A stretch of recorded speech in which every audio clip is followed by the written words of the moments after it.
Sa isang payak na tahanan na yari sa pinagtagpi-itagping kahoy at pawid, naninirahan ang mag-asawang sina Mateo at Elena kasama ang kanilang 3 anak na babae. Ang kanilang bahay ay nakatayo sa gilid ng isang malawak na bukirin. Hindi man marangya, ngunit puno ng alaala, pag-asa at pagmamahalan. Sa bawat pagsikat ng araw, si Mateo ay maagang gumigising upang magtungo sa bukid. Ang kanyang mga kamay ay magaspang na sa kakatrabaho. Ang kanyang likod ay tila laging pagod, ngunit hindi kailanman nawalan ng lakas ang kanyang loob. Para sa kanya, ang bawat patak ng pawis ay katumbas ng ngiti ng kanyang pamilya. Si Elena naman ay isang ilaw sa kanilang tahanan. Sa kabila ng kakulangan, nagagawa niyang punuin ang kanilang hapag ng simpleng pagkain. Madalas ay gulay lamang at kaunting isda, ngunit laging may kasamang pagmamahal. Ang kanyang tinig ay malambing at ang kanyang yakap ay tila tahanan sa tuwing ang mundo ay nagiging mabigat. Ang kanilang 3 anak ay sina Lyra, ang panganay, Amaya, ang gitna, at si Nena, ang bunso. Si Lyra ay isang dalagang may matatag na kalooban. Sa murang edad, natuto na siyang tumulong sa kanyang ina sa pagluluto, paglalaba at pag-aalaga sa kanyang mga kapatid. Hindi siya madalas ngumiti, ngunit ang kanyang mga mata ay nagsasalita ng lalim ng kanyang pag-unawa sa kanilang sitwasyon. Si Amaya naman ay kabaligtaran, mapangarapin, malikhain at may pusong puno ng pag-asa. Mahilig siyang tumingin sa kalangitan at magtanong ng mga bagay na tila walang sagot. May mga nilalang kaya sa ulap na nagbabantay sa atin? Minsan niyang tanong habang nakahiga sa damuhan. Si Nena, ang bunso, ay inosente at puno ng saya. Kahit na madalas silang kapusin sa pagkain, nagagawa pa rin niyang tumawa na parang walang problema sa mundo. Siya ang liwanag na nagpapagaan sa bigat ng kanilang buhay. Ngunit sa likod ng payapang anyo ng kanilang pamilya ay ang katotohanang hindi nila maitatanggi. Sila ay salat sa yaman. Madalas ay isang beses lamang sila kumakain sa isang araw. May mga gabing ang hapunan ay tubig at dasal lamang. Isang gabi, habang tahimik ang paligid at ang hangin ay malamig, nagtipon ang pamilya sa kanilang maliit na hapag. Pa, mahina, ngunit may pag-aalalang tanong ni Amaya. Hanggang kailan po tayo ganito? Napatigil si Mateo. Sandaling tumingin sa kanyang mga anak bago siya sumagot. Hindi ko alam, anak, malumanay niyang tugon. Pero hanggat magkakasama tayo, hindi tayo kailanman magiging talunan. Ngumiti si Elena at hinawakan ang kamay ng kanyang asawa. May awa ang langit, dagdag niya. Hindi tayo pababayaan. Ngunit sa kaibuturan ng kanyang puso, may takot siyang pilit itinatago. Takot na baka dumating ang araw na wala na silang may pakain sa kanilang mga anak. Kinagabihan, habang natutulog ang lahat, hindi mapakali si Elena. Tahimik siyang lumabas ng bahay at tumingin sa kalangitan na puno ng bituin. Kung may nakikinig man, bulong niya, bigyan mo kami ng lakas at kahit kaunting himala. Sa sandaling iyon, may malamig na simoy ng hangin ang dumaan. Hindi iyon pangkaraniwan, tila may dalang kakaibang kapayapaan. Sa di kalayuan, sa ilalim ng isang matandang puno, may isang liwanag na marahang sumilay. Ngunit hindi iyon napansin ni Elena. Hindi pa. At sa gabing iyon, sa unang pagkakataon, may isang nilalangang nagmasid sa kanilang pamilya. Tahimik, mapagmasid, at tila may layuning hindi pa nila nauunawaan. Ang kanilang simpleng buhay ay malapit ng magbago. Ngunit hindi nila alam, ang pagbabago ay may kasamang pagsubok. Kinabukasan, tila walang nagbago sa buhay ng pamilya nina Mateo at Elena. Muli, maagang umalis si Mateo patungong bukid, tangan ng kanyang lumang kagamitan. Si Elena naman ay abala sa paghahanda ng payak na almusal, kaunting lugaw na pinaghatian nilang lahat. Ngunit si Amaya, na likas na mapagmasid, ay may napansing kakaiba. Habang naglalakad siya malapit sa gilid ng kanilang bakuran, napatingin siya sa matandang puno na matagal nang naroon. Isang punong tila saksi sa maraming taon ng kanilang pamumuhay. Ngunit ngayon, may kakaiba rito. May mga mumunting sinag ng liwanag na tila sumasayaw sa paligid nito. "Lira!" tawag niya sa kanyang ate. "May kakaiba rito." Lumapit si Lira. May bahid ng pagdududa sa kanyang mukha. "Ano na naman yan, Amaya? Baka imahinasyon mo lang." Ngunit nang makita niya ang sinasabi ng kapatid, sandali siyang natahimik. Sa ilalim ng puno, may kumikislap na liwanag. Hindi masakit sa mata, kundi malumanay at tila may buhay. "Hindi ito normal," bulong ni Lira. Hindi nagtagal, sumunod si Nena na agad na pangiti. "Ang ganda! Parang may diwata!" Sa salitang iyon, tila mas lalong lumiwanag ang paligid. Biglang tumahimik ang hangin. At mula sa liwanag, may isang anyong unti-unting nabuo. Isang babae ang lumitaw. May mahabang buhok na tila kumikislap sa liwanag ng araw at kasuotang parang hinabi mula sa hamog at bituin. Ang kanyang presensya ay hindi nakakatakot, bagkus ay nagbibigay ng kakaibang kapayapaan. Napaatras si Lira habang si Amaya ay napatitig sa pagtataka. "Ikaw ba ay isang diwata?" Maingat na tanong ni Amaya. Ngumiti ang nilalang. "Ako ay isang tagamasid," malumanay nitong sagot. "Matagal ko na kayong pinagmamasdan." Sa sandaling iyon, dumating si Elena, hawak ang kanyang palanggana. Nang makita ang di pangkaraniwang nilalang, halos mabitiwan niya ito sa gulat. "Mga anak, lumayo kayo!" Sigaw niya, agad na niyakap si Nena. Ngunit ang diwata ay hindi nagpakita ng anumang pagbabanta. Sa halip, marahan itong lumapit. "Huwag kang matakot," sabi nito kay Elena. "Hindi ako naparito upang manakit." Dumating din si Mateo, dala ang kanyang kagamitan at agad na tumayo sa harap ng kanyang pamilya. "Kung sino ka man," matapang niyang wika, "huwag mong lalapitan ang pamilya ko." Ngunit sa halip na magalit, lalo lamang naging maamo ang ngiti ng diwata. "Iyan ang dahilan kung bakit ako narito," sabi niya. "Ang inyong kabutihan, ang inyong pagmamahal ay umabot sa amin." Nagkatinginan sina Mateo at Elena, hindi malaman kung ano ang paniniwalaan. "Maraming gabi ko kayong nakita," patuloy ng diwata. "Sa kabila ng gutom, pinipili ninyong magbahagi. Sa kabila ng pagod, pinipili ninyong magmahal." Napayuko si Elena, tila nahihiya. "Ginagawa lang po namin ang tama," mahina niyang sagot. At doon, bahagyang nagbago ang ekspresyon ng diwata. Tila mas naging seryoso. "Ang kabutihan ay hindi nasusukat sa laki ng kayamanan," sabi nito. "At dahil doon, nais ko kayong subukin." "Subukin?" Ulit ni Mateo, may bahid ng pag-aalala. Tumango ang diwata. "Hindi lahat ng biyaya ay agad ibinibigay," paliwanag niya. "Minsan, ito ay kailangang paghirapan, patunayan, at pagdaanan ng puso." Napahigpit ang hawak ni Elena sa kamay ng kanyang mga anak. "Ano po ang kailangan naming gawin?" tanong niya, puno ng pag-iingat. Saglit na tumahimik ang diwata bago sumagot. "Sa darating na mga araw," sabi niya, "dadaan kayo sa mga pagsubok, hindi lamang sa katawan, kundi sa inyong puso at pagkatao. Kung kayo ay mananatiling totoo, darating ang biyayang hindi ninyo inaasahan.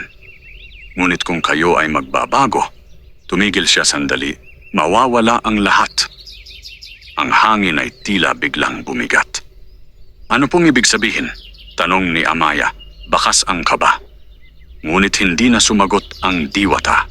Sa halip, muli itong napalibutan ng liwanag. "At tandaan ninyo," ang huling sabi nito, "ang tunay na yaman ay hindi nakikita, kundi nararamdaman." At sa isang iglap, ito ay naglaho. Naiwan ang pamilya sa gitna ng katahimikan. "Pa," mahinang sabi ni Nena, "totoo po ba yun?" Napabuntong hininga si Mateo. Hindi ko alam, sagot niya. Pero isang bagay ang sigurado, may darating. At sa kanilang mga puso, kahit hindi nila maipaliwanag, naramdaman nila ang pagbabago. Isang bagong yugto ang nagsimula. At kasama nito, ang unang hakbang ng kanilang pagsubok. Lumipas ang ilang araw matapos ang hindi maipaliwanag na paglitaw ng diwata. Sa panlabas, tila bumalik sa dati ang buhay ng pamilya ni Mateo at Elena. Ang parehong sikat ng araw, ang parehong gawain at ang parehong simpleng hapag na pinaghahatian. Ngunit sa kanilang kalooban, may nagbago. May tahimik na pag-aabang. May hindi maipaliwanag na kaba. At higit sa lahat, may tanong na hindi mawala-wala. Kailan darating ang pagsubok? Isang umaga, habang abala si Mateo sa bukid, napansin niyang tila mas mabigat ang kanyang katawan kaysa dati. Ang kanyang bawat galaw ay tila may dalang pagod na hindi niya maunawaan. Bakit parang? Bulong niya sa sarili. Parang ang hina ko ngayon? Pinilit pa rin niyang ipagpatuloy ang trabaho. Ngunit sa kalagitnaan ng araw, siya ay napaupo, hinahabol ang kanyang hininga. Hindi niya alam, ito na pala ang simula. Samantala, sa kanilang tahanan, si Elena ay nagtataka rin. Ang kanilang maliit na imbakan ng pagkain na dati sapat kahit papaano sa loob ng ilang araw ay tila biglang naubos ng mas mabilis kaysa inaasahan. Hindi ito sapat, bulong niya habang tinitingnan ng halos walang laman na lalagyan ng bigas. Ma, tawag ni Nena. Gutom na po ako. Napapikit si Elena, pinipigilan ang pagpatak ng luha. Sandali lang anak, pilit niyang ngiti. May iisipin si Mama. Ngunit sa pagkakataong iyon, wala siyang maisip. Pagsapit ng hapon, umuwi si Mateo na halatang nanghihina. Agad siyang sinalubong ni Elena. Ano ang nangyari sa'yo? Nag-aalalang tanong niya. Umiling si Mateo. Hindi ko alam. Parang bigla akong nawalan ng lakas. Nagkatinginan sila, parehong may bakas ng pangamba. At doon nila naalala ang diwata. Mateo. Mahina ang tinig ni Elena. Sa tingin mo, ito na kaya iyon? Hindi agad nakasagot si Mateo. Ngunit sa kanyang puso, alam niyang hindi ito basta pangkaraniwan. Kinagabihan, ang kanilang hapag ay halos walang laman. Isang maliit na mangkok ng lugaw ang pinaghati-hatian nilang 5. Tahimik ang lahat. Hanggang sa magsalita si Lyra. Mapa, ako na lang po ang hindi kakain. Nagulat si Elena. Hindi pwede yan, anak. Gusto ko pong mabusog sina Nena at Amaya, matatag na sabi ni Lyra.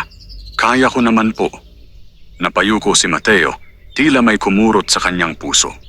Bago pa makapagsalita ang sinuman, sumunod si Amaya. Hindi rin ako kakain, sabi niya. Mas kailangan ni Nena.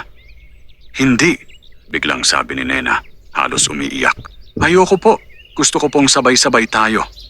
Ang kanyang inosenteng tinig ay tumagos sa puso ng bawat isa. Napahigpit ang hawak ni Elena sa kanyang mga anak.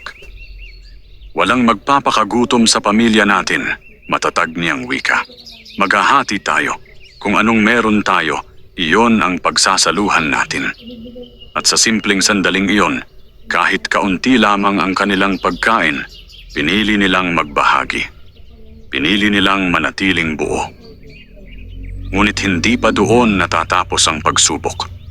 Kinabukasan, mas lumala ang kalagayan ni Mateo. Halos hindi na siya makatayo. Hindi ako pwedeng huminto, pilit niyang sabi. Kailangan ko kayong buhayin. Ngunit hinawakan siya ni Elena sa balikat. Hindi mo kailangang pasanin lahat, malumanay niyang sabi. Magkakasama tayo rito. Habang pinagmamasdan ito ng kanilang mga anak, may unti-unting bumibigat sa kanilang dibdib. Hindi lamang gutom ang kanilang kalaban, kundi takot. Takot na baka hindi nila kayanin. Takot na baka mabigo sila sa pagsubok. Ngunit sa gitna ng lahat, Si Amaya ay tahimik na lumabas ng bahay at tumungo sa matandang puno. Lumuhod siya at pumikit. Kung totoo ka, bulong niya, tulungan mo po kami. Hindi po kami susuko, pero nahihirapan na kami. Tahimik ang paligid. Walang sumagot. Ngunit sa sandaling iyon, ay mahinang ihip ng hangin ang dumaan at ang mga dahon ng puno ay marahang kumaluskos. Hindi pa niya alam kung ito ba ay sagot. Ngunit sa kanyang puso, may mumunting pag-asa na muling sumiklab. Samantala, sa di kalayuan, may isang pares ng matang nagmamasid. Tahimik, mapagmatyag, at tila naghihintay. Ang unang pagsubok ay nagsimula na, at hindi pa nila alam kung hanggang saan ang kanilang kakayanin. Sa paglipas ng mga araw, lalong bumigat ang pagsubok na dinaranas ng pamilya ni Mateo at Elena. Ang dating simpleng kahirapan ay tila naging mas malupit. Ang gutom ay mas matindi, ang pagod ay mas mabigat, at ang pag-asa ay unti-unting sinusubok. Si Mateo ay halos hindi na makabangon. Ang kanyang katawan ay tila pinanghihinaan ng lakas sa bawat araw na lumilipas. Si Elena naman ay patuloy na naghahanap ng paraan. Kung minsan ay nanghihingi ng kaunting tulong sa mga kalapit na tahanan, ngunit kadalasan wala ring maibigay ang iba. Isang hapon, habang si Elena ay pauwi mula sa walang napala na paghahanap ng pagkain, napadaan siya sa isang lugar na hindi niya karaniwang dinaraanan. At doon niya nakita ito. Isang malaking bahay, malinis, maayos, at tila puno ng kasaganaan. Sa labas nito ay may isang matandang babae na nakaupo, tila naghihintay. "Halika," tawag ng matanda na parang alam ang kanyang pagdating. Nagalangan si Elena, ngunit dahil sa pagod at gutom, siya ay lumapit. "Bakit parang pasan mo ang buong mundo sa iyong balikat?" tanong ng matanda. Napabuntong hininga si Elena. Hindi niya alam kung bakit, ngunit tila gusto niyang magsalita. "May sakit ang asawa ko," mahina niyang sagot, "at ang mga anak ko, gutom na." Tumango ang matanda, tila nauunawaan ang lahat. "Pumasok ka," sabi nito. "May maitutulong ako." Sa loob ng bahay, nasilayan ni Elena ang mesa na puno ng pagkain. Mainit na kanin, sariwang ulam, prutas at tinapay. Nanlaki ang kanyang mga mata. "Pwede mong dalhin ang ilan dito," sabi ng matanda, nakangiti, "para sa iyong pamilya." Napatigil si Elena. Sa isang iglap, pumasok sa kanyang isipan ang mga mukha ng kanyang mga anak. Si Nena na umiiyak sa gutom, si Amaya na pilit nagpapakatatag, at si Lira na handang magsakripisyo. Ngunit kasabay nito, may kakaibang pakiramdam siyang hindi may paliwanag. "Bakit niyo po ako tutulungan?" tanong niya. Ngumiti ang matanda, ngunit may kakaibang lalim ang kanyang mga mata. "Hindi mahalaga ang dahilan," sagot nito. "Ang mahalaga, may pagkakataon kang alisin ang paghihirap ninyo." Sandaling tumahimik si Elena. Madali sana ang desisyon. Isang hakbang lang at mawawala ang kanilang gutom. Ngunit sa kanyang puso may bumubulong. Parang may hindi tama. Parang may kapalit. "Pwede mo ring dalhin ang mas marami," dagdag ng matanda. "Hindi lang pagkain, kundi kasaganaan. Buhay na hindi mo na kailangang maghirap." Napalingon si Elena sa mesa. Isang bahagi ng kanyang puso ang gustong sumuko. Pagod na siya. Pagod na. Ngunit sa gitna ng tukso, naalala niya ang sinabi ng diwata. Kung kayo ay mananatiling totoo, darating ang biyayang hindi ninyo inaasahan. Napapikit si Elena. Salamat po, mahina niyang sabi. Pero hindi ko po ito kayang tanggapin. Nawala ang ngiti ng matanda. Sigurado ka? Malamig nitong tanong. Ito na ang sagot sa lahat ng problema mo. Tumango si Elena kahit nanginginig ang kanyang mga kamay. Opo. Gusto ko pong makuha ang biyaya nang hindi nawawala ang kung sino kami. Sa sandaling iyon, nagbago ang paligid. Ang maliwanag na bahay ay tila naging madilim. Ang mesa na puno ng pagkain ay unti-unting naglaho. At ang matanda, ang kanyang anyo ay naging anino bago tuluyang naglaho sa hangin. Naiwan si Elena sa gitna ng kawalan. Humihingal, nalilito, ngunit sa kabila ng lahat, naramdaman niya. May naipasa siyang pagsubok. Pag-uwi niya, sinalubong siya ng kanyang mga anak. May dala ka po ba? Tanong ni Nena, puno ng pag-asa. Lumuhod si Elena at niyakap sila. Wala anak, sagot niya, pilit pinipigilan ang luha. Pero may natutunan si Mama. Lumapit si Mateo, kahit hirap na hirap. Ano iyon? Tanong niya. Tumingin si Elena sa kanyang pamilya. Na kahit gaano kahirap, sabi niya, hindi natin kailangang piliin ang madaling daan kung kapalit nito ang ating pagkatao. Tahimik ang lahat. At sa sandaling iyon, kahit walang pagkain, may kakaibang lakas na bumalot sa kanila. Ngunit hindi pa tapos ang pagsubok. Sa di kalayuan, may isang liwanag ang muling sumilay sa ilalim ng matandang puno. At sa pagkakataong ito, mas maliwanag, mas mapagmasid, at tila mas malapit. Lumipas ang gabi na walang laman ang kanilang hapag, ngunit may kakaibang kapayapaan sa puso ng pamilya. Sa kabila ng gutom, hindi nila naramdaman ang dating pangamba. Para bang may tahimik na lakas na yumakap sa kanila, isang lakas na hindi nagmumula sa pagkain, kundi sa kanilang pagkakaisa. Kinabukasan, maagang nagising si Amaya. May kung anong humihila sa kanya palabas ng kanilang tahanan. Isang pakiramdam na pamilyar, ngunit mas malinaw kaysa dati. Tahimik siyang naglakad papunta sa matandang puno. At doon niya ito muling nakita. Ang liwanag. Ngunit ngayon, hindi na ito basta liwanag lamang. Unti-unting nahubog ang anyo ng diwata. Ang parehong nilalang na unang nagpakita sa kanila. Ngunit sa pagkakataong ito, mas malinaw, mas marilag at mas puno ng presensya.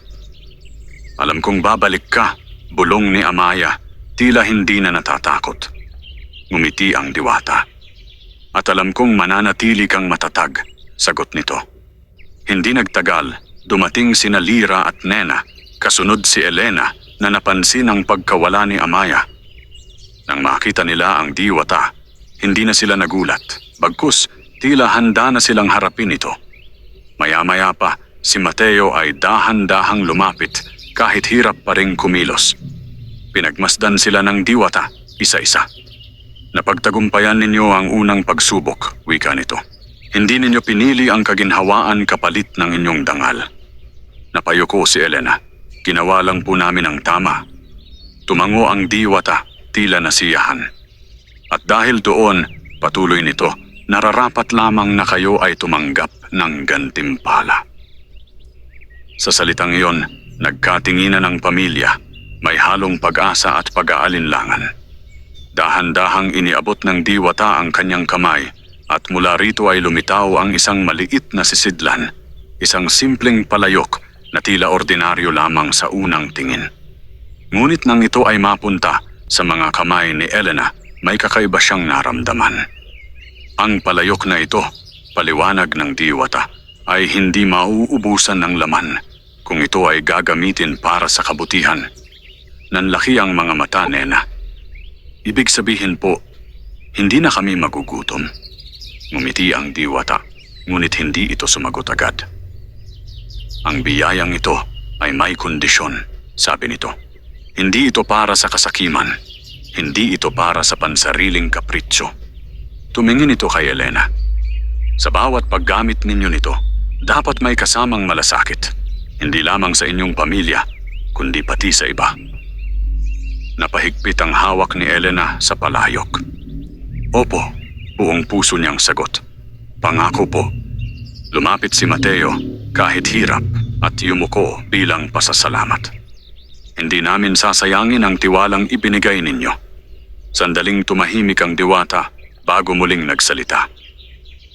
Ngunit tandaan ninyo, babala nito, ang tunay na pagsubok ay hindi nagtatapos sa pagtanggap ng biyaya, kundi sa kung paano ninyo ito iingatan. Unti-unting lumiwanag ang kanyang anyo. At ang susunod na pagsubok ay mas mahirap. At sa isang iglap, muli itong naglaho. Naiwan ang pamilya sa ilalim ng matandang puno, hawak ang isang bagay na maaaring magbago ng kanilang kapalaran. Pagbalik nila sa bahay, agad nilang sinubukan ng palayok. Dahan-dahang naglagay si Elena ng kaunting tubig dito. Sa kanilang pagtataka, unti-unting napuno ito ng mainit na pagkain, lugaw na mas mabango at mas masarap kaysa sa kanilang nakasanayan. Napaluha si Elena. "Salamat," bulong niya. Agad silang nagsalo-salo at sa unang pagkakataon matapos ang mahabang panahon, nabusog sila. Ngunit habang kumakain, tahimik si Lyra. "Ate, bakit po?" tanong ni Nena. Tumingin si Lyra sa palayok pagkatapos ay sa kanilang ina. "Kung totoo ang sinabi ng diwata," sabi niya, "hindi lang tayo ang may kailangan nito." Natahimik ang lahat. Dahan-dahang tumango si Elena. "Oo," sabi niya, "hindi ito ibinigay para sa atin lang." At sa sandaling iyon, isang bagong hamon ang sumibol. Hindi na lamang kung paano sila mabubuhay, kundi kung paano sila mananatiling mabuti sa gitna ng kasaganaan. Sa labas ng kanilang tahanan, may mga taong hindi pa nila nakikita, mga taong gutom, pagod at nangangailangan. At sa lalong madaling panahon, ang biyayang kanilang tinanggap ay susubukin ng mundo. Mula nang mapunta sa kanilang pangangalaga ang mahiwagang palayok, nagbago ang takbo ng buhay ng pamilya nina Mateo at Elena. Hindi na sila nag-aalala kung may makakain pa kinabukasan. Sa bawat pagbukas ng palayok, may mainit na pagkain na handang pagsaluhan, sapat, masarap, at tila laging may kasamang kakaibang ginhawa. Ngunit sa kabila nito, hindi nagbago ang kanilang pamumuhay. Nanatiling simple ang kanilang tahanan, nanatiling mapagkumbaba ang kanilang mga puso. At higit sa lahat, hindi nila nakalimutan ang pangako. Isang umaga, habang abala si Elena sa paghahanda ng pagkain mula sa palayok, may narinig siyang mahinang katok sa kanilang pintuan. Pagbukas niya, tumambad ang isang matandang lalaki, payat, nanghihina at halatang gutom. "Pasensya na po," mahina nitong sabi. "May makakain po ba kayo?" Saglit na napatigil si Elena. Sa likod niya nakita niya ang kanyang mga anak na nakatingin, naghihintay ng kanyang magiging sagot. Naalala niya ang mga panahong sila ang nasa ganitong kalagayan, ang kumakatok, umaasa, at minsan ay umaalis na bigo. Hindi siya nagdalawang isip. "Pumasok po kayo," malumanay niyang sabi. Pinaupo niya ang matanda at agad na kumuha ng pagkain mula sa palayok. Inilapag niya ito sa harap ng bisita, may kasamang isang baso ng tubig. Hindi makapaniwala ang matanda. "Maraming salamat," nanginginig nitong sabi habang kumakain. Tahimik na nakamasid ang pamilya.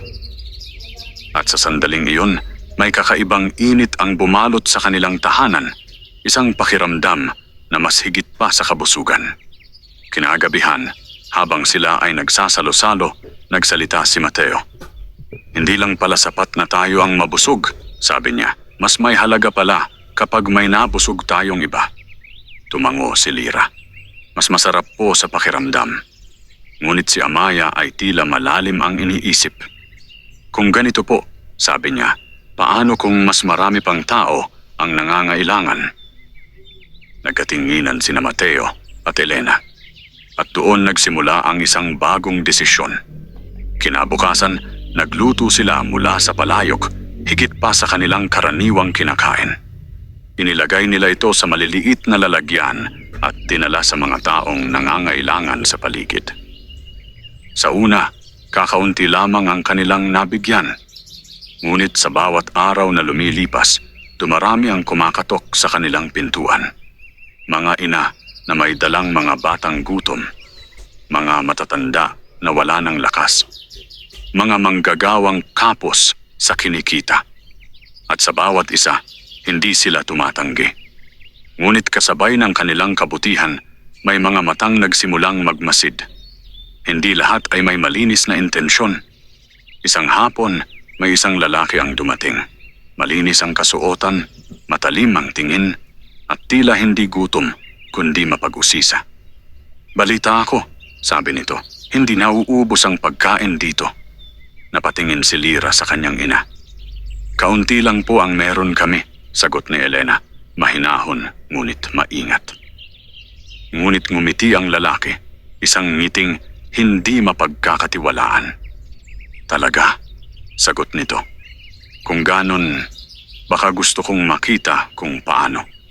May kakaibang katahimikan ang bumalot sa paligid. Nararamdaman ng pamilya ang pagbabago ng hangin. Tila may paparating na hindi nila inaasahan.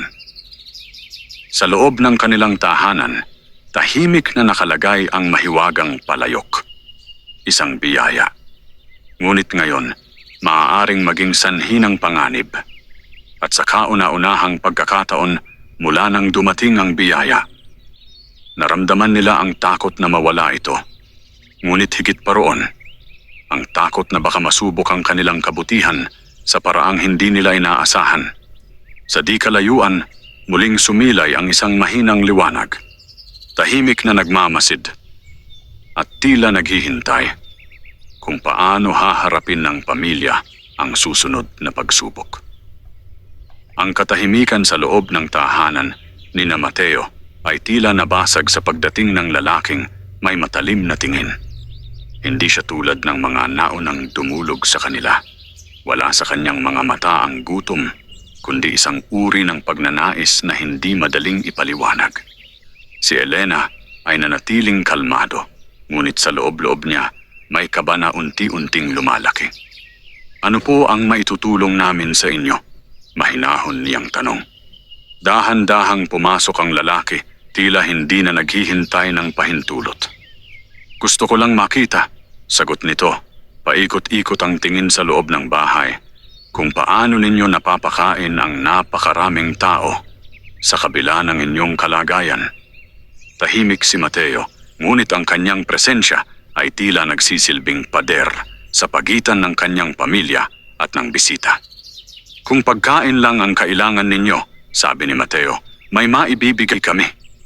Ngunit ngumisi ang lalaki. "Hindi pagkain ang habol ko," sagot nito, "kundi ang sikreto." Naramdaman ng mga bata ang bigat ng usapan. Lumapit si Nena kay Elena at mahigpit na kumapit sa kanyang damit. "Ma," bulong niya, "natatakot po ako." Hinaplos ni Elena ang ulo ng bata, pilit pinapakalma. Walang nagsalita sa loob ng ilang sandali, hanggang sa ang lalaki mismo ang muling nagsalita. "Alam ko na may kakaiba rito," sabi niya, mas lumalalim ang tono. "At hindi ako aalis hanggat hindi ko nalalaman." Sa sandaling iyon, nagkatinginan sina Mateo at Elena. Ito na marahil ang pagsubok na binanggit ng diwata. Hindi gutom, hindi kahirapan, kundi ang tukso ng takot at ang bantang mawalan. Dahan-dahang lumapit si Lyra sa kanyang ina. "Ma," mahina niyang sabi, "huwag po nating ipakita." Tumango si Elena. "Pasensya na po," sabi niya sa lalaki, "pero wala po kaming maibibigay na iba." Biglang nagbago ang ekspresyon ng lalaki. Ang kanyang mukha ay naging malamig. "At kung pilitin ko?" tanong niya, may halong banta. Humakbang si Mateo kahit mahina ang katawan. "Hindi ka lalampas dito," mariin niyang sabi. Sandaling nagkatitigan ang dalawa. Isang tensyon ang bumalot sa paligid, parang anumang oras ay maaaring sumabog. Ngunit sa halip na kumilos, dahan-dahang ngumiti ang lalaki. "Hindi pa ito tapos," sabi niya, paatras na naglakad palabas. "Babalik ako, at sa susunod, hindi na ako magtatanong." At siya ay tuluyang umalis. Naiwan ang pamilya sa mabigat na katahimikan. "Ano po ang gagawin natin?" tanong ni Amaya, bakas ang takot. Umupo si Mateo, halatang nanghihina. Kailangan nating maging maingat, sabi niya. Hindi lahat ng taong lalapit ay may mabuting hangarin. Tumingin si Elena sa mahiwagang palayok. Ngayon, hindi na lamang ito simbolo ng pag-asa, kundi ng panganib. Ngunit sa kabila nito, nagsalita si Lyra. Hindi po ba sinabi ng diwata, sabi niya, na ang tunay na pagsubok ay kung paano natin iingatan ang biyaya? Tumango si Elena. Oo, sagot niya. At hindi lang po iyon, dagdag ni Amaya, kundi kung paano tayo mananatiling mabuti. Napatingin si Mateo sa kanyang mga anak. Sa kabila ng kanilang murang edad, malinaw ang kanilang pag-unawa. At doon niya napagtanto. Ang tunay na lakas ng kanilang pamilya ay hindi nagmumula sa palayok, kundi sa kanilang mga puso. Kinagabihan, muling lumabas si Amaya at nagtungo sa matandang puno. Kung naririyan ka, bulong niya sa hangin, bigyan mo po kami ng lakas. Hindi po namin alam kung paano haharapin ang susunod. Tahimik ang paligid. Ngunit maya-maya, may isang mahinang liwanag ang muling sumilay. At sa pagkakataong ito, mas malinaw ang presensya. Hindi pa nagpapakita. Ngunit naroroon. Nagmamasid. Naghihintay. Sa kabilang banda, sa dilim ng gabi, ang lalaking umalis ay nakatayo sa malayo, nakatingin sa bahay ng pamilya. Atin na iyon, bulong niya sa sarili. At sa kanyang mga mata, nagliliyab ang kasakiman. Ang susunod na pagsubok ay hindi na lamang tungkol sa pagpili, kundi sa paglaban. Tumating ang gabi na tila mas madilim kaysa karaniwan. Ang hangin ay malamig at mabigat, at ang katahimikan ay hindi nagbibigay ng kapayapaan. Bagkus, ito'y puno ng babala. Sa loob ng kanilang tahanan, tahimik na natutulog ang pamilya. Ngunit hindi ganap ang kanilang pahinga. Ang mga pangyayari ng nakaraang araw ay nananatiling sariwa sa kanilang isipan. Si Elena ay biglang napamulat. May kakaiba siyang naramdaman. Parang may presensya sa labas. Dahan-dahan siyang bumangon, sinikap na huwag mag-ingay. Ngunit sa kanyang bawat hakbang, mas lumalakas ang kaba sa kanyang dibdib. At nang sumilip siya sa maliit na bintana, nakita niya sila. Mga anino sa dilim. Hindi lamang isa, kundi marami. Napaatras siya, nanginginig. Mateo! Mahina, ngunit puno ng takot niyang tawag. Agad na nagising si Mateo, kahit hirap pa rin ang katawan. Ano iyon? Tanong niya. May mga tao sa labas, sagot ni Elena, halos pabulong. Sa sandaling iyon, nagising ang mga bata. Ma, ano po yon? Tanong ni Nena, yakap ang kanyang ina. Biglang, knock, knock. Isang malakas na katok ang yumanig sa kanilang pintuan. Walang nagsalita. Muling umalingaw-ngaw ang katok. Mas malakas, mas mapilit. Buksan ninyo! Sigaw ng isang boses mula sa labas. Nakilala ni Mateo ang tinig. Ang lalaking bumalik. Hindi na siya nag-iisa. Nagkatinginan ang pamilya. Ang takot ay naroon, malinaw, mabigat at hindi may tatanggi.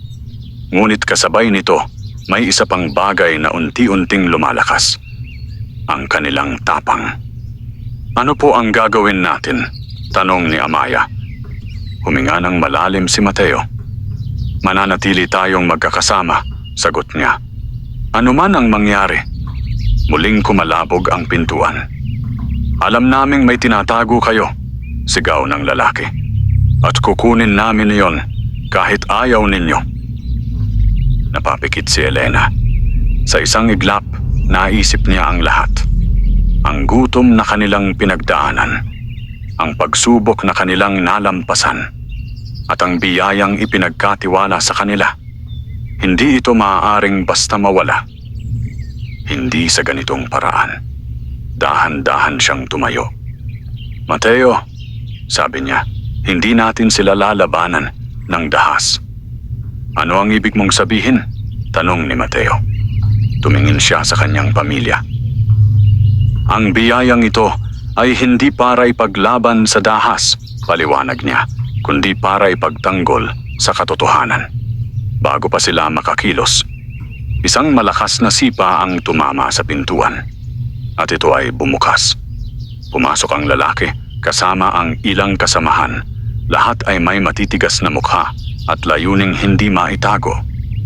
Sa wakas, sabi ng lalaki, paikot ang tingin. Ibibigay ninyo na ba o kami na ang kukuha? Lumapit siya sa gitna ng bahay at napatingin sa palayok. Bulong niya. Iyan pala. Agad na humarang si Lyra. Huwag niyong lalapitan, sigaw niya kahit nanginginig. Ngunit tumawa lamang ang lalaki.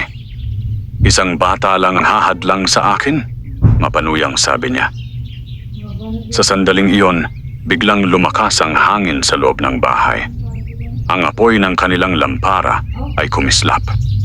At mula sa labas, may isang liwanag ang unti-unting sumilay.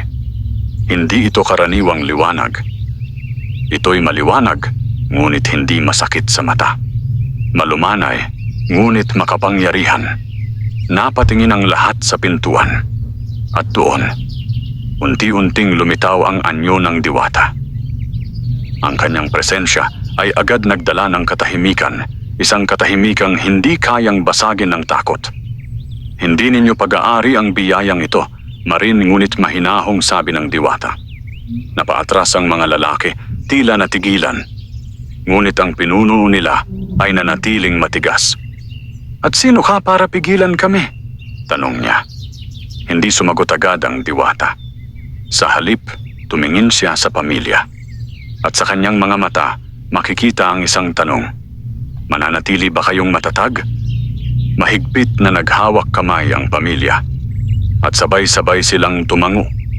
Sa sandaling iyon, mas luminaw ang liwanag. At ang hangin ay tila napuno ng isang puwersang hindi maipaliwanag. Ang gabi ng pagsalakay ay hindi pa tapos. Ngunit malinaw na hindi sila nag-iisa. At ang susunod na mangyayari ay magtatakda ng kanilang kapalaran. Ang buong paligid ay tila napuno ng kakaibang kapangyarihan. Ang liwanag na nagmumula sa diwata ay unti-unting lumawak, parang yakap na nagbibigay ng proteksyon sa pamilya ni Mateo. Ang mga lalaking pumasok sa kanilang tahanan ay napaatras. Ang kanilang mga mata ay napuno ng takot. Hindi dahil sa sakit, kundi dahil sa presensyang hindi nila kayang maunawaan. Ngunit ang kanilang pinuno ay nanatiling matigas. Hindi ako natatakot sa mga ilusyon. Sigaw niya pilit na tinatakpan ang kanyang pangamba. Kukunin ko pa rin ang bagay na iyan. Muli siyang humakbang palapit sa mahiwagang palayok. Sa sandaling iyon, nagsalita ang diwata.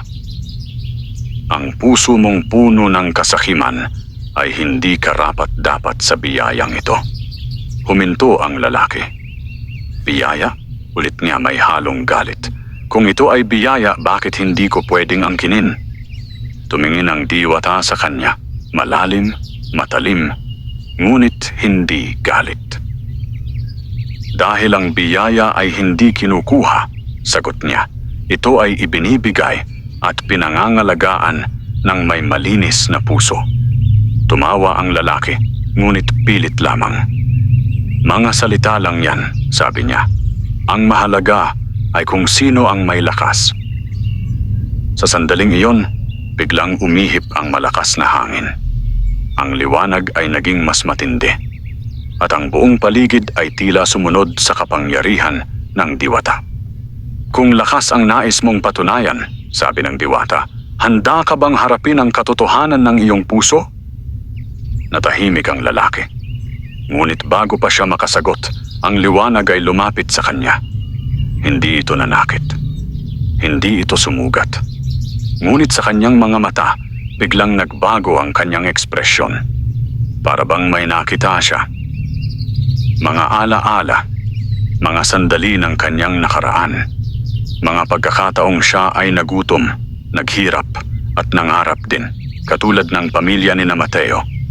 Unti-unting nawala ang galit sa kanyang mukha. napalitan ito ng pagkalito. Hindi, bulong niya, hindi ito totoo. Ngunit ang liwanag ay hindi nagsinungaling. Ipinakita nito ang lahat. Kung paano siya unti-unting nagbago. Kung paano ang pangarap ay napalitan ng kasakiman. Kung paano ang puso niya ay unti-unting naging malamig. Napaluha ang lalaki.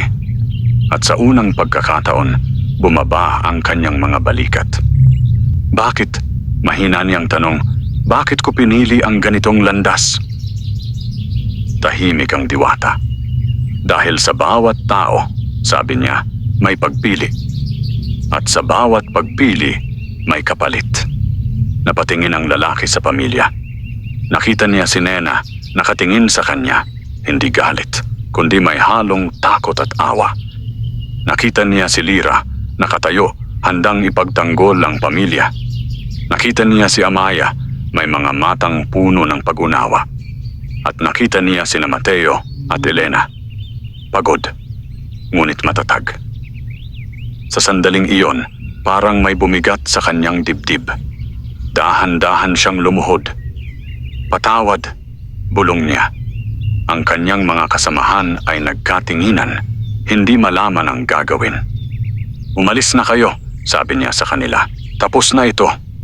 Isa-isa silang lumabas, tahimik at walang laban. Naiwan ang lalaki, nakaluhod sa gitna ng bahay. Hindi siya pinalayas. Hindi siya pinagalitan. Sa halip, nagsalita si Mateo. Kung tunay ang iyong pagsisisi, sabi niya, may pagkakataon ka pang magbago. Napatingin ang lalaki sa kanya, puno ng emosyon. Hindi pa huli ang lahat, dagdag ni Elena. Unti-unting nawala ang liwanag. Ngunit bago tuluyang maglaho, muling nagsalita ang diwata. Ang pinakamahirap na laban ay ang laban sa sarili. At ang tunay na tagumpay ay ang pagbabago ng puso. Sa isang iglap, siya ay naglaho. Naiwan ang katahimikan. Ngunit hindi ito tulad ng dati. Ito ay katahimikang puno ng pag-asa. Dahan-dahang tumayo ang lalaki. At, maaari pa ba akong magsimulang muli? Tanong niya. Tumingin si Mateo sa kanyang pamilya. At sila ay sabay-sabay na tumango. Sa gabing iyon, hindi lamang isang biyaya ang naingatan, kundi isang pusong muling natagpuan ang liwanag. Ngunit sa kabila ng lahat, may isang bagay na hindi pa tapos. Ang huling pagsubok ay paparating. At ito ang magtatakda. Kung ang kanilang kabutihan ay tunay na magtatagal. Lumipas ang mga araw matapos ang gabi ng pagsalakay at muling bumalik ang katahimikan sa tahanan ni Mateo at Elena. Ngunit ang katahimikang iyon ay hindi na tulad ng dati. Ito ay may kasamang lalim, karunungan, at isang uri ng kapayapaang bunga ng kanilang mga pinagdaanan. Ang lalaking minsang dumating na may kasakiman ay nanatili. Hindi bilang kaaway, kundi bilang isang taong naghahangad magbago. Sa bawat araw, tumutulong siya sa pamilya, sa pagigib ng tubig, sa paglilinis ng paligid, at sa pagbibigay ng pagkain sa mga nangangailangan. Tahimik siya, mapagkumbaba, at tila unti-unting binubuo ang sarili mula sa mga pirasong minsang nawala. Isang hapon, habang abala ang lahat sa paghahanda ng pagkain para sa mga taong kanilang tinutulungan, muling sumilay ang liwanag sa ilalim ng matandang puno. Hindi na ito bago sa kanila. Ngunit sa pagkakataong ito, may kakaibang pakiramdam. Parang isang pagtatapos at isang simula. Lumapit ang buong pamilya kasama ang lalaking kanilang tinulungan. At mula sa liwanag, muling nagpakita ang diwata. Mas maliwanag, mas payapa, mas ganap. Natapos na ninyo ang mga pagsubok, wika nito. Ang tinig ay puno ng galak at paggalang. Nagkatinginan ang pamilya, hindi makapaniwala, ngunit ramdam ang katotohanan. Hindi lamang ninyo pinanatili ang inyong kabutihan, patuloy ng diwata, kundi pinalawak ninyo ito sa iba. Tumingin ito sa lalaking kasama nila. At pinili ninyong magpatawad. Napayuko ang lalaki, puno ng hiya at pasasalamat. Lumapit ang diwata kay Elena na siyang may hawak ng mahiwagang palayok. Panahon na, sabi nito. Bahagyang nanginig si Elena. Panahon na po, para saan? Tanong niya. Ngumiti ang diwata. Upang ibalik ang biyaya, saan yung nararapat? Dahan-dahang kinuha ng diwata ang palayok. Sa sandaling iyon, nanlumo si Nena. Hindi na po ba kami kakain? Tanong niya, may halong lungkot. Lumuhod ang diwata sa kanyang harapan. Ang biyayang ito ay hindi kailanman nawala. Malumanay nitong sabi. Nagbago lamang ang anyo. Itinaas nito ang palayok. At sa isang iglap, ito ay nagliwanag ng mas maliwanag kaysa dati. Ang liwanag ay bumalot sa buong paligid, sa kanilang tahanan, sa bukirin, at sa mga taong kanilang natulungan. Unti-unting naglaho ang palayok. Ngunit kasabay nito, may ibang nangyari. Ang kanilang lupa ay tila naging mas mataba. Ang kanilang mga tanim ay nagsimulang sumibol ng mas mabilis. Ang hangin ay naging mas magaan at ang kanilang puso mas puno ng pag-asa. Hindi na ninyo kailangan ang mahiwagang palayok, sabi ng diwata, dahil natutunan ninyo na ang tunay na yaman ay hindi nagmumula sa himala, kundi sa kabutihan. Napaluha si Elena. Napangiti si Mateo kahit bakas pa rin pagod sa kanyang mukha. Ang kanilang mga anak ay naghawakan ng kamay. Alam nilang may nagbago, ngunit hindi na sila natatakot. Ang inyong kabutihan, dagdag ng diwata, ay naging binhi. At ngayon, ito ay mamumunga. Tumingin ito sa buong pamilya at sa huling pagkakataon, ngumiti. Paalam, sabi nito. At salamat. At sa isang marahang liwanag, ito ay tuluyang naglaho. Naiwan ang pamilya sa ilalim ng matandang puno. Tahimik, ngunit buo. Hindi na sila ang dating pamilya na salat sa pag-asa. Sila ay naging simbolo ng kabutihan, ng pagkakaisa, ng pagmamahal na hindi nasusukat ng yaman. Sa paglipas ng panahon, ang kanilang tahanan ay naging bukas sa lahat. Hindi dahil sa mahiwagang palayok, kundi dahil sa pusong handang magbigay. Ang lalaking minsang naligaw ay naging bahagi ng kanilang pamilya. Ang kanilang mga anak ay lumaki na may aral na hindi matutumbasan ng anumang kayamanan. At sina Mateo at Elena, nanatiling matatag, nanatiling mapagkumbaba, at higit sa lahat, nanatiling mabuti, sapagkat sa huli kanilang napatunayan, ang tunay na biyaya ay hindi ang matanggap, kundi ang maibigay.